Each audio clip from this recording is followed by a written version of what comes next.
Good morning. From the campus of the United States Sports Academy in Daphne, Alabama, this is Sports Talk. I'm Dr. Arthur Ogden, Chair of Sports Management, and I serve as the moderator for this weekly program in which we discuss contemporary issues in the world of sport. Today's panel consists of Dr. Steve Butler, who is our Dean of Academic Affairs, and Dr. Tim Foley, who is the Dean of Student Services. Well, gentlemen, it's that time of year in football where the various conferences have their media days. The SEC had their media days, ACC. But the Big 12 commissioner kicked off their media days Monday with this comment. The NCAA enforcement is broken. The infractions committee hasn't had a hearing in almost a year. And I think it's not an understatement to say that cheating pays presently. Rather spurious charge. And Bowlesby further adds that those who do cheat have gotten very sophisticated. It's easy to move money around, he says. Now, he doesn't come out and say who's cheating or what. Doesn't say what kind of cheating it is, but I find it ironic that the only school presently is under major investigation besides University of North Carolina, Chapel Hill, but that has to do with academics, is his own Oklahoma State University. Now, Kevin Trahan in SB Nation has written the following. We tend to see cheating in the context of college football as morally wrong, just as we tend to see cheating as morally wrong in basically any context. That's why we've been taught through the implementation of rules over a century. But in a closer examination, it's easy to see why cheating takes place in college football. The acts that are considered cheating really aren't morally reprehensible. So they've set up almost a game, is what Trahan's saying. We've got these rules. You don't obey by the rules, and you're cheating. And cheating implies a certain moral lack of integrity. So here we are. We've got this situation. Bowlesby went on to make all kinds of pronouncements about the NCAA, talking about new financial structures and so forth. They said that Olympic or non-revenue sports may have to be eliminated, and that the heavy cost of providing any kind of stipend to players would seriously diminish the financial foundations of college football. Now, this comes on the heels of him just signing a $2 billion deal with ESPN and Fox to broadcast Big 12 football. So we have all of these things floating around, and I've got a few questions, and I want you guys to kind of deal with them. First of all, it's cheating pays. It never has paid better. But are we dealing with a function of the way the rules are structured, whose backdrop is a somewhat different, and that's a kind phrase, different definition of amateur? I don't know. So that's a toss-up. Whichever one of you wants to go first. I don't know if cheating pays. I know winning pays. Yeah, winning pays. That's why they signed a $12 billion contract. You know, winning pays. I get fed up about the paying the players. It's not just about, just because you pay the players isn't going to solve everything, but I really think you got to think outside of the box, especially with Division I athletes and what they go through on a day-to-day basis. I was just speaking to someone, and they said, well, why are college football players taking courses in the fall? Why aren't they taking them in the summer? Why aren't they doing something online where they don't have the amount of stress during the fall semester? So that's kind of my take on the cheating thing and the. I think part of the thing that the picture that Trahan was trying to paint in his article. I don't know if you folks can see the books behind us. There's some law books back here. They're like 3 inches thick. But those 3-inch thick law books would look like the Cliff Notes compared to the NCAA rule. Yeah, it's really the NCAA rule book is so ridiculous, and the rules are some of them are so archaic. The rules are interpreted and penalties are handed out in such an inconsistent manner by the NCAA.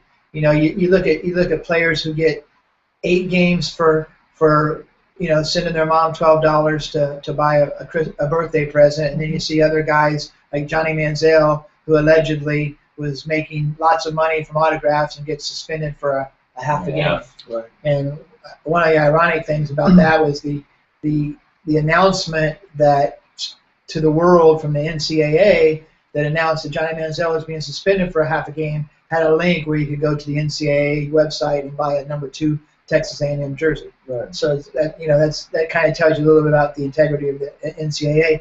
You know, I heard Nick Saban was asked about this yesterday, and they had a little replay of his response.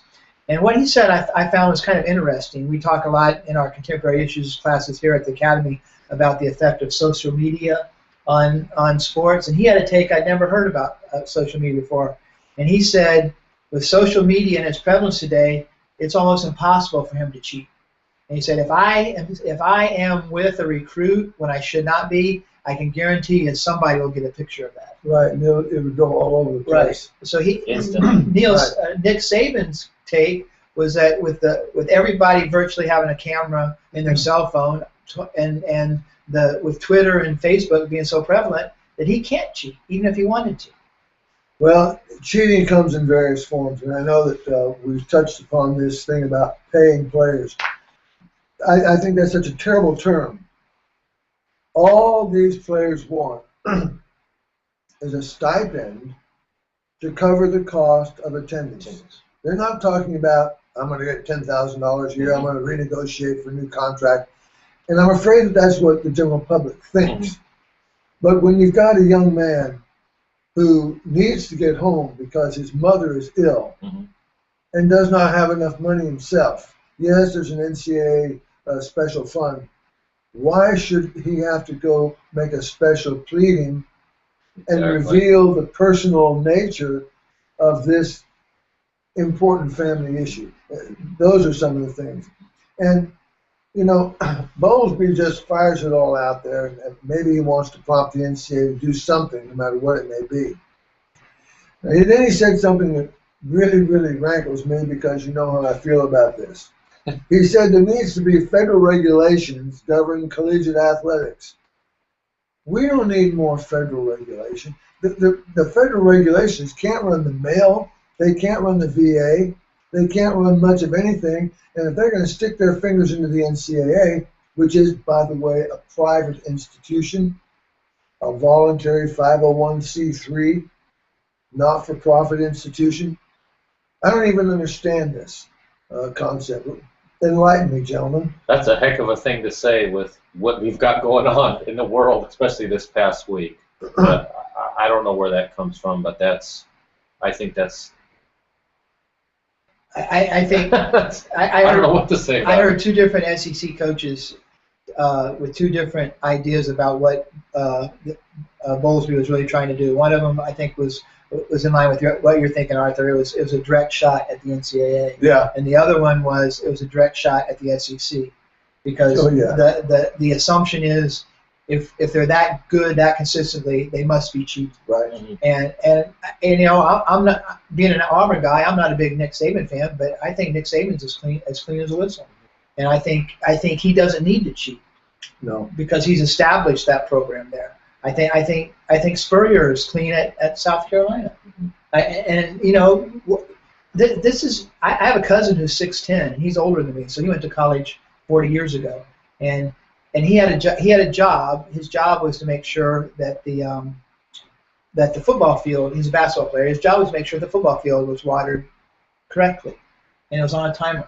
So he said he basically woke up. I'm not going to name the school. He said he basically woke up every morning, looked out the window, saw the sprinklers running, and went back to bed, and got paid very well for it. So that stuff's been going on for a long time. I'm in the side of the players need to have a little extra money somehow so that they can buy a pizza or send their mom a birthday present or send their mom flowers for Mother's Day. You know, if you're not a scholarship athlete, it's okay if you have a job. If you are a scholarship athlete, not only can you not have a job according to NCAA regulations, but you just don't have time. You know, these. So I'm for a stipend. I don't know what the right number is. Somebody smarter than me can figure that out. But I think we had that issue with the most valuable player from the NCAA basketball tournament saying by the time he got home from practice, the chow hall was closed and he went to bed hungry. Yeah, and the quarterback from Ole Miss backed that up with a story in Deadpan. So these are the kinds of things that they're concerned with. And then there's still that segment out there that says, oh, these are guys that are privileged and so forth. They don't have an idea what these athletes, particularly football and basketball players, go through. Their job is more than a 40-hour-a-week job when you include the classes they have to attend and all the drills and workouts, and it's year-round. It's not just during the season. And so for us to ask them, and here when you're recruiting, I know, I've been on the recruiting trail, you're asking a young man in football, come here, you're going to have roughly 44, 48 Saturdays within a 4-year span to make a difference. Imagine that. 44 to 48 Saturdays, depending on if it's 11 or 12 game schedule, and then maybe a bowl. That's it. Out of the entire, what's 365 times 4? 12,000 something? 14 something. Yeah. 48 of those days. Now, that's 1,400. What percentage that is, I don't know. But what they put into it as a consequence is what's the difference. And from my perspective, Bowlesby is trying to stick a finger in the NCAA's eye. But at the same time, he's taking a shot, as you suggested, at the SEC. And maybe what he wants is some of this antitrust legislation to come about. But what about this whole thing that Trahan's talking about these draconian, Byzantine, archaic structures with definitions like student athlete and amateur? How should they be applied when his own conference, and he signed the papers, signs a $2 billion contract? How do we reconcile that, gentlemen? That's interesting because you see that amount and then you get penalized for a coach gets penalized because he's got an athlete over for a barbecue. Yeah. So I mean, it's things like that. It's things like athletes that compete somewhere else, they can't keep advertising money. It's just got to change. It's just got to change. But, you know, personally, I have a hard time giving any credibility for somebody from the Big Ten or the Big 12 because there's 14 teams in the Big Ten and 10 teams in the Big 12. It's a counting number. Yeah, they're having math issues there. I actually heard Bowlesby on Mike and Mike yesterday morning on ESPN Radio, and he clarified a lot of his statements. And I think this is my personal. What I said before about it aimed at the SEC was a quote from an SEC coach. I personally think it was a message to the 285 Division I schools that are not part of the Big Five, and he was talking about accountability and autonomy in the discipline process, the monitoring process to ensure other schools aren't cheating, and he basically said that the other 285 schools have 2 years to get their stuff together, rewrite the rules, and he made a great point. He said that the leadership will get together and come up with a great new law for the NCAA rulebook. By the time it goes through all the things it has to go through, when it comes out the other end, it looks absolutely nothing like what they intended it to look like at the beginning. So my impression from listening to him for about 20 minutes on the radio was that he was sending a message to the other Division I schools that aren't part of the 5 power conferences, saying, look, you guys basically got 2 years to get your stuff together. If not, we're out of here. We'll take care of ourselves, and we'll do the things that we need to do to make it better. And you know, he may be right in that regard. I certainly don't think they could do, the Big 5 conferences could possibly do any worse than NCAA has done in these matters. Right, and it would be very, very interesting. You're going to hear a lot of people screaming and shouting about the Olympic sports and Title IX and so forth. I was watching First Take yesterday at noon, and Stephen A. Smith, who I really, really like, said he just doesn't understand all this. What's he, about the volleyball and this? They deserve the same thing as football players. He says, we live in a capitalistic economy. Those who earn the revenue should keep the revenue. Those who, and that's where it goes anywhere else in the free market. You keep what you earn. I realize there's some people who don't think that's fair, but that's the way it is. And he said, I don't understand all of this. I don't. He says, I'm for capitalism. And that's the way the system is. As it is right now, one quick point, and I'll let these guys shut us down. Every time you hear that an institution's athletic department cannot pay for itself, it's not accurate about football. Because football pays for everything else. You take the big five power conferences. If it were not for the revenues from football and basketball, and women's basketball pays for itself pretty much, football makes so much money that it can have tennis and swimming and volleyball and softball, all those other sports. It pays for everything, and yet it is held up as some kind of demon. I want you to keep that in mind the next time you hear about these schools to say, oh, it just costs you too much, athletics is too much. What they're saying is they're trying to leech off of the goose that's laying the golden egg. And every time penalties come down, they come down hard on football. I think we've got a great date to look forward to in 2 weeks, August 8th. That's when the vote for the NCAA is going to come about. I don't know if you're going to be tuned in. I know that I will be tuned in as best I can here at the Academy. But Tim, you were an NCAA Division I athlete. What's your feeling? How this is going to go? Division I is such a broad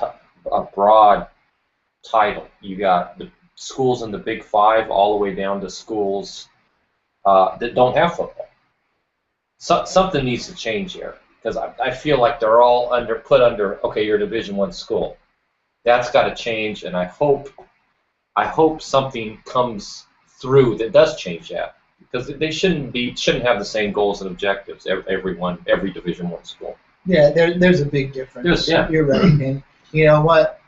And then there are some similarities too. One of the arguments that's been on for the last 10 years that I think is laughable is the idea that we can't possibly have a playoff in NCAA Division I football because it's too many games and the students are out of class too long. When Division II has a 20-team, Division I AA, which is now FCS, Football FCS, Championship Series, they have a 20-team tournament, and those kids spend as much time practicing as the big boys and play four extra games, and doesn't seem to. The quality of the championship game has always been pretty good. But you're right. There is a difference, and throwing everybody under that Division I umbrella tends to kind of muddy the waters a little bit, and that's probably why we're going to see a Division IV in the near future. Yeah, I think that's their fallback. Well, come to an end. We hope you'll tune in again next week. Please keep sending in your suggestions for us for the Sports Talk. Send it into sportstalk at ussa.edu, and your suggestions and some of them have been really outstanding. We want to thank you. And so for Dr. Foley, Dr. Butler, and myself, Dr. Ogden, we wish you good luck and good sports.